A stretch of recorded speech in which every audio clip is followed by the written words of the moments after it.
C'est en fait un regroupement de 3 mouvements, la Martinique citoyenne, PIA et également les Insoumis Martinique. Alors pourquoi ce lionnage? Nous avons voulu véritablement faire de la politique autrement. Et c'est ce qui nous a fédérés, c'est de permettre aux Martiniquais de se recentrer sur le débat d'idées, de s'élever au-dessus des querelles intestines. Nous voulons qu'aujourd'hui, lorsque l'on parle politique, on parle idées, on parle projet et que les idées et le projet soient l'essence même de la politique. C'était ça notre grande idée de départ pour ce lionnage.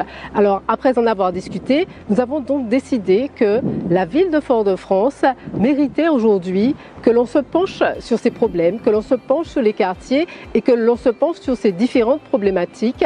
Et c'est pour ça que nous avons initié ce lionnage pour lever Fort-de-France, cette belle endormie comme nous l'avons appelée. Nous voulons qu'aujourd'hui elle puisse se réveiller avec ces 3 mouvements qui se sont regroupés dans le lionnage pour lever Fort-de-France. Alors pour lever Fort-de-France, donc cette belle endormie, nous nous sommes tournés vers un concept que nous avons appelé l'éco-citoyenneté. Qu'est-ce que l'éco-citoyenneté? En fait, l'éco-citoyenneté, c'est de prendre en compte aujourd'hui la transition écologique vers laquelle il est urgentissime aujourd'hui de s'acheminer. Vous le savez, nous ne sommes pas épargnés ici en Martinique et à Fort-de-France par le réchauffement climatique. Il faudra donc trouver un projet politique, un projet économique, un projet social tourné vers cette transition écologique, un projet qui englobe donc tous les aspects de la politique, qu'ils soient économiques, sociales ou écologiques.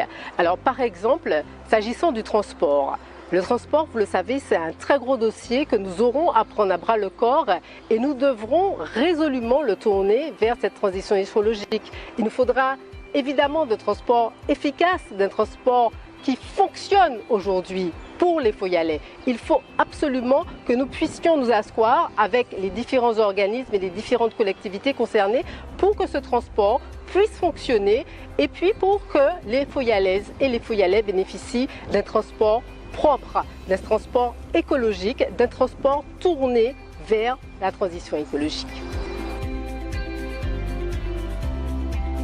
L'ADN de ce mouvement, c'est bien entendu la participation citoyenne. Parce que si nous nous sommes réunis, c'est aussi parce que nous voulons mettre le citoyen au centre de notre projet. La démocratie participative et la démocratie de proximité font aussi partie du changement de méthode que nous prenons. Nous voulons, dans ce mouvement, que le citoyen prenne une part entière à la politique. Et pour cela, nous allons mettre en place des conseils de citoyens, des conseils foyalais, des conseils qui fonctionnent véritablement avec le citoyen. Il s'agit que toutes les Foyalaises et tous les Foyalais participent au projet. Nous irons dans les quartiers et ça, nous en prenons l'engagement devant vous.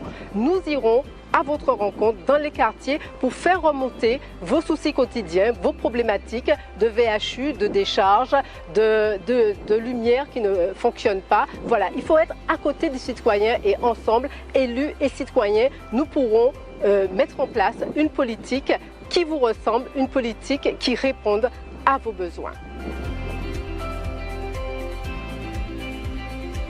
Foyalaises, Foyalais, j'attends pour nous lever. Alors dès le 15 mars, votez et faites voter lionnage pour lever Fort-de-France et puis Nathalie Josse et puis toutes les Chiplis.